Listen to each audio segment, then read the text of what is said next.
Assalamualaikum students. Welcome to Shah Group Educational Channel. This is Sir Atiq Ahmad, your computer course instructor. So बच्चों class 9 computer में chapter number 7 हमारा continue है जिसका नाम हमारे पास है इंट्रोडक्शन टू डेटाबेस सिस्टम। तो चैप्टर नंबर 7 में आज की क्लास में हम जो टॉपिक डिस्कस करने वाले हैं बहुत ही ज्यादा इंपॉर्टेंट है। वो हमारे पास है data modelling and referential keys. अब डेटा मॉडलिंग बेसिकली क्या होता है, हमारे पास डेटाबेस की कौन कौन से मॉडल्स होते हैं, ठीक है, और डेटा मॉडलिंग बेसिकली किस तरह का मॉडल है, इन सब पे हम बात करेंगे। और कैसे हम कीज का इस्तेमाल करते हैं और की किस पर्पस के लिए यूज किया जाता है हमारे डेटाबेस में। इसी से रिलेटेड जो है वो हम MCQs and question answer perform करें। तो बच्चों आइए हम सबसे पहले समझते हैं कि डेटाबेस मॉडलिंग किसे कहते हैं, डेटा मॉडलिंग किसे कहते हैं। Data modeling is the process of developing conceptual representation of data, objects and their relations. तो पहली चीज हमें यह समझ आ रही है कि डेटा मॉडलिंग बेसिकली उस प्रोसेस को कहा जाता है जो कॉन्सेप्चुअल हमारे डेटा को लिंक करे, कॉन्सेप्चुअल हमारे डेटा को रिलेट करे या ऑब्जेक्ट को हमारे क्या करे, रिलेट करे। यानी एक जो कॉन्सेप्चुअल रिप्रेजेंटेशन बनाना है ना, वो डेटा मॉडलिंग का बनाना है। Data models are used to express how the information will be stored in database. और दूसरा काम इसका क्या है डेटाबेस मॉडल्स का, कि एक्सप्रेस करना, कि बताना कि इंफॉर्मेशन कैसे जो है वो स्टोर होगी आपके database. This helps to identify the most important fields and remove the irrelevant data. Database modelling की सबसे जबरदस्त बात पता है क्या स्टूडेंट, डेटाबेस मॉडलिंग में पता होता है कि यूजर का ये वाला डाटा किस फील्ड में जाके स्टोर होगा और जो इररेलेवेंट डाटा होगा उसको क्या कर दिया जाएगा, रिमूव कर दिया जाएगा। Data models can be used by database developers to create a physical database. Physical और लॉजिकल दोनों डेटाबेस बन सकते हैं डेटाबेस मॉडलिंग के लिहाज से। This saves a lot of time and efforts of developer. There are three most common components of database models. अब data models के हमारे पास तीन इंपॉर्टेंट कंपोनेंट्स कौन सा आइए हम जरा देखें। एक आपके पास है एंटिटी, एक आपके पास है रिलेशनशिप और एक आपके पास है रेफरेंशियल कीज। अब इन तीनों में क्या डिफरेंस है और ये तीनों कैसे जो है वो इस मॉडल के लिए काम करते हैं, हम ये चीज को देखते हैं। सबसे पहले हमें समझना होगा कि एंटिटी किस चीज को कहा जाता है। सही है, तो देखें एंटिटी बेसिकली स्टूडेंट्स मैं आपको पहले बता दूं, ये आपके पास एक रियल वर्ल्ड ऑब्जेक्ट होता है जिसकी कोई ना कोई प्रॉपर्टीज या कोई ना कोई एट्रीब्यूट्स होते हैं। जैसे क्या लिखा हुआ है, in literal sense an entity is any individual object which has its own qualities and properties. मैंने आपको जैसा कहा कि एंटिटीज बेसिकली एक रियल वर्ल्ड ऑब्जेक्ट होता है जिसे क्या कहते हैं, जिसकी कोई ना कोई खुद की कोई क्वालिटीज या प्रॉपर्टीज होती है। In database terms, an entity is an independent table and its fields are known as attribute. अब एंटिटी की अगर कोई फील्ड्स होगी तो उसे हम क्या बोलेंगे, एट्रीब्यूट बोलेंगे। मिसाल के तौर पे आपके पास एक डेटाबेस है, पेरोल डेटाबेस है, जिसमें एक एंटिटी है, will contain entity name employ. उसमें एक एंटिटी आपके पास क्या है, एम्प्लॉय। अब एम्प्लॉय की सैलरी, एम्प्लॉय की आईडी, नेम, डेजिग्नेशन, ये सारे इसके क्या कहलाएंगे, एट्रीब्यूट्स कहलाएंगे। क्या कहलाएंगे मेरा बेटा, एट्रीब्यूट्स कहलाएंगे। तो आपने याद रखना है कि एंटिटी एक रियल वर्ल्ड ऑब्जेक्ट होता है जिसके बहुत सारे एट्रीब्यूट्स, बहुत सारी प्रॉपर्टीज या क्वालिटीज हो सकती हैं। अब एंटिटीज के बाद आपके पास है relationship.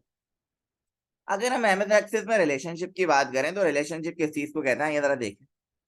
A relationship is a link that is created and maintained between two tables that enable data to be accessed from both that enable simultaneously and is technically called a join.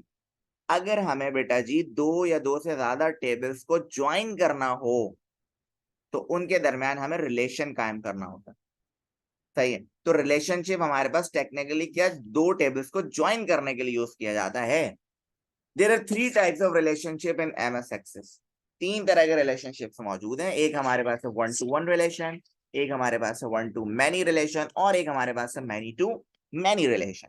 अब इन तीनों में क्या difference है, आइए students हम समझते हैं। देखें, each record in table A can have only one matching record in table B.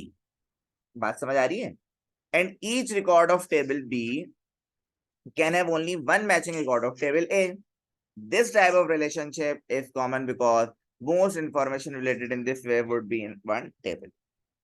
अगर दो टेबल्स के दरमियान एक मैचिंग रिकॉर्ड हो, यानी दोनों टेबल्स में एक एक मैचिंग रिकॉर्ड हो, जैसे क्या लिखा हुआ है, each record in table A can have only one matching record in table B, A table का रिकॉर्ड बी टेबल से मैच करता हो, और each record of table B can have only one matching record in table A, just like this. Example से आपको समझ आ जाएगी।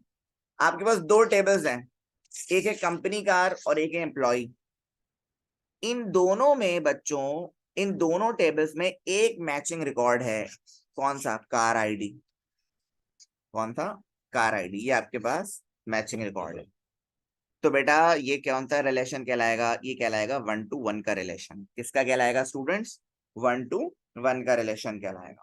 ठीक है। इसी तरह अगर हम बात करें 1 to many रिलेशन की, तो 1 to many रिलेशन में क्या है? नाम से पता लग रहा है सर। अब 1 to many is the most common type of relationship.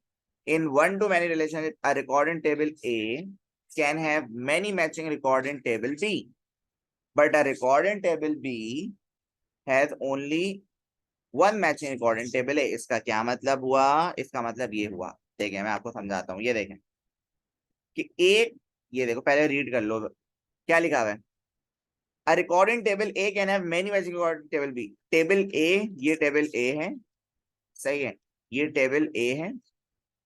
इस टेबल A का रिकॉर्ड जो है वो टेबल B जो है, ये टेबल A है, और ये आपके पास है टेबल B।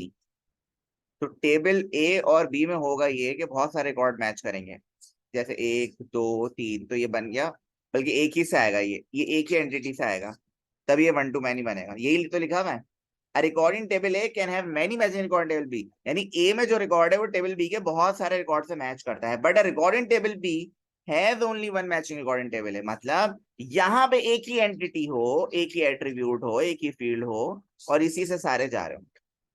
यहाँ पे देखो यही हुआ है।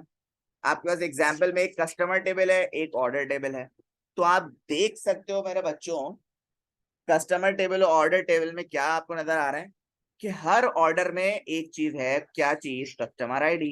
क्या चीज? Customer ID. तो ये बेसिकली इसमें भी है, जो नया नया ऑर्डर आता रहेगा उन सब में क्या होगी? कस्टमर आईडी होगी। तो ये बेसिकली 1 to many का रिलेशन। ठीक है स्टूडेंट्स। इसी तरह एक आपके पास है मैनी टू मैनी का रिलेशन। अब वो क्या होता है ये समझते हैं। मैनी टू मैनी में आपसे क्या कह रहे हैं? इन a many to many relationship, a record in table A have many matching record in table B, and a record in table B can have many matching record in table A। Simple सी बात है कि दो tables होंगे, table A और table B। Table A के ही बहुत सारे रिकॉर्ड टेबल B से मैच करेंगे, और टेबल B के ही बहुत सारे रिकॉर्ड टेबल A से क्या करेंगे? मैच करेंगे। ठीक है। Many to many relationship is related to 1 to many relationship with the third table. अच्छा, अगर आप इसको मैनी टू मैनी को आप ऐसे भी समझ सकते हैं कि अगर आपके पास 1 to many रिलेशनशिप है और 1 to many रिलेशनशिप एक और टेबल के साथ बन जाए, तब ये क्या बन जाएगा? Many to many relation. इसकी एग्जांपल देख सकते हैं। मिसाल के तौर पे बच्चों, आपके पास एक टेबल है स्टूडेंट का, एक है इनरोलमेंट का, और एक है क्लासेस का। ये तीन टेबल्स आपके पास मौजूद है। ठीक है। अब इन तीनों टेबल्स में टेबल ए का रिकॉर्ड जो है वो टेबल बी से बन रहा है भैया, सही है। स्टूडेंट आईडी स्टूडेंट में भी और इनरोलमेंट में भी है। इसी तरह ये जो आपके पास एक तीसरा टेबल है क्लासेस का, इसका जो एक आइडेंटिटी है क्लास आईडी, एक एट्रीब्यूट जो है वो आपके पास एनरोलमेंट से भी बन रहा है। तो ये बेसिकली हुआ क्या? इसका मतलब ये हुआ सर कि आपके पास एक जो ये वाला टेबल है और ये वाला टेबल है, और ये तीनों टेबल्स आपस में ज्वाइन हुए में with the help of many to many relation. क्योंकि स्टूडेंट आईडी यहाँ पे, एनरोलमेंट भी है, क्लास भी यहाँ पे मौजूद है इस वाले टेबल में, तो ये बेसिकली 1 to many है, सही है। और मैंने अभी यही बताया आपको, 1 to many को अगर किसी तीसरे टेबल के साथ ज्वाइन कर दो तो वो क्या बन जाएगा? वो बन जाएगा मैनी टू मैनी का रिलेशन बन, सही है। तो ये आपका हो गया रिलेशनशिप इन एमएस एक्सेस। उसके बाद हम आते हैं रेफरेंशियल कीज, कि कीज को कहाँ इस्तेमाल किया जाता है। The relationships are configured by using referential keys on entities The key determine a certain set of rules that must be followed by a data store in a field of an entity. In larger database, keys are very important to uniquely identify a specific record. अब मैं आपको समझाता हूँ. देखिए मिसाल के तौर पे मेरे बच्चों, आपके पास एक टेबल मौजूद है. उस टेबल में आपके पास बहुत सारी फील्ड्स मौजूद है. उस फील्ड में जो सबसे यूनिकली आइडेंटिफाई फील्ड होगी ना, उसको आप की के लिए सेलेक्ट करोगे. मिसाल के तौर पे मैं आपको समझा देता हूँ. मिसाल के तौर पे ये आपके पास एक टेबल है. इस टेबल में आपके पास 3 कॉलम्स हैं. एक है नेम का कॉलम, ठीक है, एक आपके पास है रोल नंबर का कॉलम, और एक आपके पास है क्लास का कॉलम. अब पहले स्टूडेंट का नाम है अहमद, ठीक है, दूसरे स्टूडेंट का नाम है अली, और तीसरे स्टूडेंट का नाम है अकबर, ठीक है. इसका रोल नंबर है 001, इसका रोल नंबर है 002, इसका रोल नंबर है 003. क्लास, ये क्लास 6 में है, ये क्लास मैट्रिक में है, और ये भी क्लास 6 में. अब अगर मुझे ये चेक करना हो मेरे बेटे, अगर मुझे ये चेक करना हो कि इसमें हम, अच्छा फील्ड कौन कौन सी, ये पहली फील्ड को, एक मिनट मैं इसको कलर चेंज कर दूं. ये देखो फील्ड कौन कौन सी है सर. एक तो ये फील्ड है नेम की, दूसरी फील्ड है रोल नंबर की, और तीसरी फील्ड है क्लास की. अब इन तीनों फील्ड में बेटा हम किसमें की लगा सकते हैं. सर हम नेम में तो बिल्कुल भी नहीं लगा सकते. क्यों बेटा. सर नाम एक जैसे हो सकते हैं बहुत सारे स्टूडेंट के, यूनिकली आइडेंटिफाई नहीं होगा. इसी तरह सर क्लास में भी नहीं लगा सकते. एक जैसी क्लास के स्टूडेंट है, जैसे देखो अहमद और अकबर एक ही क्लास के, सर इस पे भी हम की नहीं लगा सकते. तो रोल नंबर एक ऐसी फील्ड है जिसपे आप की को लगा सकते हो. तो आपको यही बता रहे हैं कि की बेसिकली क्या करता है, पूरे रिकॉर्ड को यूनिकली आइडेंटिफाई करता है. ठीक है भाई. अब हमारे पास दो तरह की कीज होती हैं, एक होती है प्राइमरी की, और एक आपके पास क्या होती है, फॉरेन की. दो तरह की कीज जो है मौजूद होती है. प्राइमरी की क्या होती है, is used to uniquely identify a record in the entity. When a primary key is applied to any attribute in an entity, it forces the rules of the primary key onto that attribute. Primary की basically वो की होती है जो आप uniquely identify जो record को करें, सही है, एंटिटी को. और दूसरी बात, ये किसी भी एंटिटी के किसी भी एट्रीब्यूट पे अप्लाई की जा सकती है. फॉरेन की क्या होती है, it's a common mistake to avoid creating foreign keys. अक्सर लोग कॉमन की को क्रिएट करने में प्रॉब्लम करते हैं in a database because they negatively impact the performance. The main benefit of foreign key is that they enforce data consistency, meaning that they keep the database clean. अच्छा देखो मैं आपको बता दूं फॉरेन की बेसिकली किस लिए यूज किया जाता है. फॉरेन की, अच्छा मैं आपको एग्जांपल से समझाता हूँ. ये देखें, अब आपको बात समझ आ जाएगी. आपके पास एक टेबल है जिसमें स्टूडेंट आईडी है, फर्स्ट नेम है, लास्ट नेम है, और कोर्स आईडी है. ये सारे डेटा भी यहाँ पे लिखा हुआ है. आपके पास एक और टेबल बनाया बेटा जी, मिसाल के तौर पे कि स्टूडेंट आईडी 2345, जिसका नाम जिम है, जिसका लास्ट नेम ब्लैक है, जिसका कोर्स आईडी है C002. लेकिन यहाँ पे मुझे कोर्स का नेम चाहिए, तो मैं इसी में ऐड करने से बहुत बेहतर है एक न्यू टेबल जनरेट कर लूं. लेकिन न्यू टेबल जनरेट करने के लिए मुझे क्या करना होगा, एक ना एक फील्ड को सेम रखना होगा. तो जैसे यहाँ पे आपको नजर आ रहा है कोर्स आईडी, तो यहाँ पे भी एक मुझे न्यू टेबल बनाया मैंने कोर्स आईडी, और यहाँ पे कोर्स नेम मैंने रख दिया कि C002 बेसिकली कंप्यूटिंग का कोर्स है. अब इन दोनों टेबल्स को ज्वाइन करना है, तो यहाँ पे बेसिकली प्राइमरी की काम कर रही थी. यहाँ पे, या आप उल्टा भी समझ सकते हो कि यहाँ पे बेसिकली प्राइमरी की काम कर रही है, और अगर सेम यही फील्ड दूसरी की में है तो इसको आप क्या बोलोगे, फॉरेन की बोलोगे. इसकी बेस्ट एग्जांपल मैं आपको देता हूँ. एक बंदा जो है वो मल्टीनेशनल एक बंदा काम कर रहा है पाकिस्तान में सेम ऑफिस में, सही है. मिसाल के तौर पे एक EFU लाइफ इंश्योरेंस, ठीक है, इस ऑर्गेनाइजेशन का ऑफिस एक पाकिस्तान में, सेम डेजिग्नेशन पे बंदा काम कर रहा है. लेकिन जैसे ही उसकी कंपनी ने कहा भाई आपको हमारी दुबई वाली ब्रांच में जाना है, तो बेसिकली वो यहाँ पे एज अ प्राइमरी की काम कर रहा था, लेकिन यहाँ जाके क्या करेगा, एज अ फॉरेन की काम करेगा. तो सेम ऐसी है. दो टेबल्स को, जैसे टेबल 1 है टेबल 2, इन दोनों को अगर ज्वाइन करना है तो दोनों की फील्ड एक ही रखनी होगी, और इन दोनों को ज्वाइन करना होगा. जैसे ये प्राइमरी की के लिए काम कर रही है ये वाली फील्ड, लेकिन यहाँ पे आगे क्या होगी, एज अ फॉरेन की के लिए काम. तो ये आपका था रेफरेंशियल कीज. उम्मीद है आपको टॉपिक समझ आ गया होगा. अब हमारे पास MCQs हैं. The relationship that matches one record of an entity with only one record of another. ये तो बेटे बेसिकली सिंपल हमें लग रहा है कि 1 to 1 का रिलेशन है। किसका रिलेशन है? 1 to 1 का रिलेशन है। One entity can be connected to many records. एक एंटिटी अगर बहुत सारे मैचिंग रिकॉर्ड हो दूसरे टेबल में तो बेटा ये क्या होगा? 1 to many का रिलेशन होगा। A key that allow only unique entries in a field is called dash। ऐसी कौन सी की है जो टेबल में यूनिक की को, यूनिक एंट्री को आइडेंटिफाई करे? वो हमारे लिए होती है प्राइमरी की। डैश की define a relationship between two entities. कौन सी ऐसी की होती है जो हमें बताती है कि दोनों एंटिटीज के दरमियान रिलेशन है? बेसिकली फॉरेन की है बेटा, हमने अभी तो देखा। Primary key cannot accept null values. Primary key में नल वैल्यूज मौजूद नहीं होती, वो एक्सेप्ट नहीं करती, जबकि फॉरेन की हमारे पास नल वैल्यूज को एक्सेप्ट कर सकती। Dash describe the entities attributes and relationships with their types in a simplified diagram. तो वो बेसिकली आपके पास ईआरडी डायग्राम होती है। कौन सी होती है? ईआरडी डायग्राम होती है, जो जिसमें एंटिटीज, एट्रीब्यूट्स और रिलेशनशिप या उसके टाइप्स के डायग्राम्स मौजूद होती है।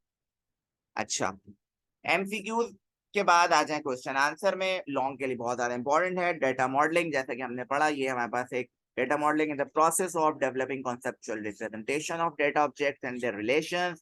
Data models are used to express how the information will be stored in the database. This help to identify the most important fields and remove irrelevant data। ठीक है, इसी तरह हमारे पास तीन होते हैं important component: entity, relationship, referential की। Entity हम देख चुके हैं, एक रियल वर्ल्ड ऑब्जेक्ट होता है जिसकी कोई ना कोई प्रॉपर्टी या कैरेक्टरिस्टिक्स होती है। जैसे स्टूडेंट, स्कूल डेटाबेस में स्टूडेंट एक एंटिटी है, स्टूडेंट के एट्रीब्यूट्स हैं नेम, एज, क्लास। इसी तरह रिलेशनशिप, रिलेशनशिप में तीन तरह के होते हैं, एक 1 to 1 होता है, एक 1 to many होता है, एक many to many होता है। 1 to 1 में एक दोनों टेबल्स में एक एक मैचिंग रिकॉर्ड होता है। 1 to many में टेबल ए टेबल बी में टेबल ए का रिकॉर्ड एक ही होगा, लेकिन वो टेबल बी के बहुत सारे मैचिंग रिकॉर्ड करेगा। और ये दोनों मैनी टू मैनी में बहुत सारे आपस में मैचिंग रिकॉर्ड्स हो सकते हैं। यही हमने अभी थोड़ी देर पहले पढ़ा। ठीक है, उसके बाद हमने देखी रेफरेंशियल कीज। तो रेफरेंशियल कीज में हमारे पास दो तरह की कीज होते हैं, प्राइमरी की और प्राइमरी फॉरेन की।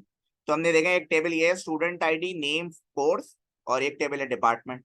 तो यहाँ पे भी स्टूडेंट आईडी है और यहाँ पे भी स्टूडेंट आईडी है। यहाँ पे स्टूडेंट आईडी है तो प्राइमरी की काम कर रहा है, यहाँ पे स्टूडेंट आईडी है तो फॉरेन की काम कर रहा है। दोनों टेबल्स को बेसिकली ज्वाइन करने के लिए हमारे पास ये यूज किया जाता है। तो आप याद रखिएगा, दो टेबल्स को ज्वाइन करने के लिए ना आपको रिलेशनशिप और फॉरेन की, इन दोनों का इस्तेमाल लाजमी करना हो। So thanks for watching students. उम्मीद है आपको टॉपिक समझ आ चुका होगा। तो अल्लाह हाफिज़ टू एवरीवन, टेक केयर।